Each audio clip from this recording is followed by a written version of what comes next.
Hello दोस्तों। आज मैं एक्सप्लेन करने वाला हूँ नारुतो का सीजन 1 के एपिसोड नंबर 2 को। आप देख रहे हैं एक्सप्लेनेशन वाला यूट्यूब चैनल।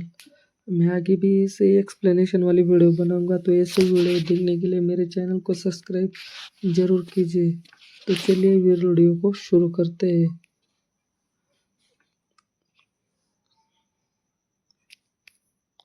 तो वीडियो की स्टार्टिंग में हम देखते हैं कि नारुतो एक जापानी मंगा और एनिमे सीरीज है जो माशी किशिमोटो द्वारा लिखी और आर्ट की गई है। यह शो नारुतो उज़ुमाकी की यात्रा के इर्द गिर्द घूमता है, जो एक युवा निंजा है और जिसमें एक शक्तिशाली राक्षस यानी कि नाइन टेल फॉक्स कुरामा बंदी है। नारुतो को शुरू में गांव वाले तिरस्कार और नफरत की नज़र से देखते हैं, क्योंकि वह एक राक्षस के रूप में जाने जाते हैं।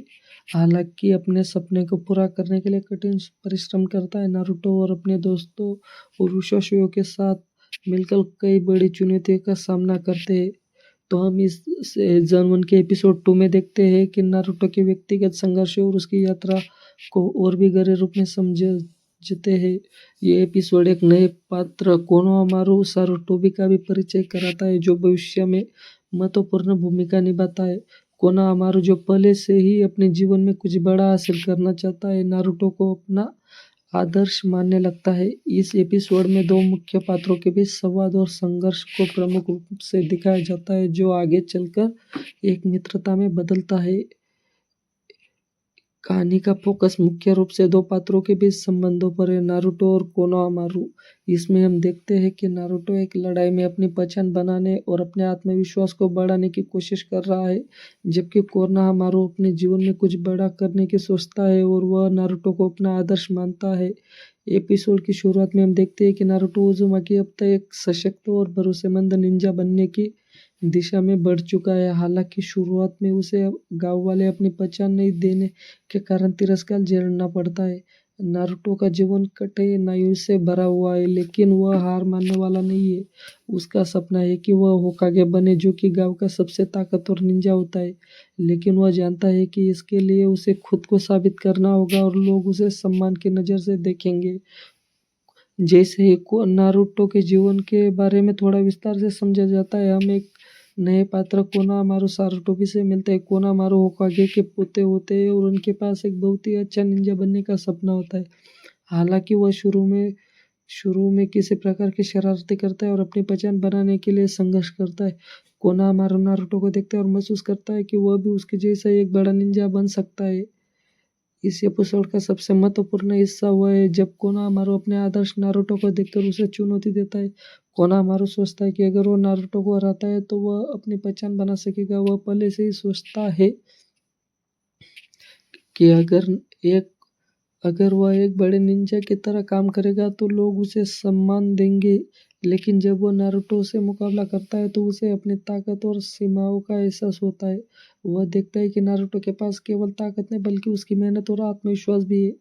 इस एपिसोड में कि नारुतो न केवल अपने लक्ष्य को पूरा करने के लिए संघर्ष करता है, बल्कि वह कोनोहामारू को भी दिखाता है कि सिर्फ ताकत से किसी को हराया नहीं जा सकता। वह उसे यह सिखाता है कि असली ताकत उस मानसिकता, दृढ़ता और आत्मविश्वास में होती है जिसे व्यक्ति अपने सपनों और लक्ष्यों के प्रति दिखाता है। नारुतो कोनोहामारू को यह समझाता है कि हर किसी को अपनी पहचान बनाने के लिए कड़ी मेहनत करनी पड़ती है और कभी हार नहीं माननी चाहिए। एपिसोड में कोनोहामारू का व्यक्तिगत विकास भी दिखाया जाता है। पहले वह एक शरारती लड़का होता है जो नारुतो के सामने अपनी ताकत दिखाना चाहता है, लेकिन जब उसे यह समझ में आता है कि केवल ताकत से किसी को हराया नहीं जा सकता, तो वह अपने व्यवहार में बदलाव लाता है। वह जान जाता है कि अपने उद्देश्य को प्राप्त करने के लिए उसे मेहनत करनी होगी और साथ ही अपने अंदर आत्मविश्वास और धैर्य रखना होगा। इस प्रक्रिया के दौरान कोनोहामारू और नारुतो के बीच एक मजबूत बंधन बनता है, जो आगे चलकर उनके रिश्ते को और भी गहरा करता है। कोनोहामारू का एक और लक्ष्य है, वह अपने नाना होकागे की तरह एक महान निंजा बनना चाहता है। ये एपिसोड यह भी दिखाता है कि कोनोहामारू को अपना नाना से प्रेरणा मिलती है और वह उन्हें आदर्श मानता है। वह समझता है कि सिर्फ एक बड़े निंजा बनने के लिए ताकत जरूरी नहीं, बल्कि इसके लिए कठिन परिश्रम, ईमानदारी और समर्पण भी आवश्यक है। यह संदेश कोनोहामारू की यात्रा में महत्वपूर्ण भूमिका निभाता है। नारुतो का व्यक्तिमत्व इस एपिसोड में काफी उभर कर सामने आता है। वह सिर्फ एक लड़ाई में जीतने के लिए नहीं लड़ता, बल्कि वह दूसरों को अपने सपनों को पूरा करने के लिए प्रेरित करता है। वह जानता है कि जीवन में सफलता केवल बाहरी ताकत से नहीं आती, बल्कि एक व्यक्ति को अपने अंदर की ताकत को पहचानना चाहिए। इस एपिसोड के माध्यम से दर्शकों को यह संदेश मिलता है कि जीवन में कठिनाइयाँ आ सकती है, लेकिन उन्हें पार करने के लिए आत्मविश्वास और धैर्य रखना जरूरी है। तो इतना बोलकर मैं मेरा वीडियो ख़त्म करता हूँ। लास्ट में मैं इतना ही बोलूँगा गाइस कि मेरे चैनल को सब्सक्राइब कीजिए, वीडियो को लाइक कीजिए, कमेंट कीजिए और शेयर कीजिए। Thank you. मिलते हैं कल के वीडियो में। Tata bye bye, goodbye, see you.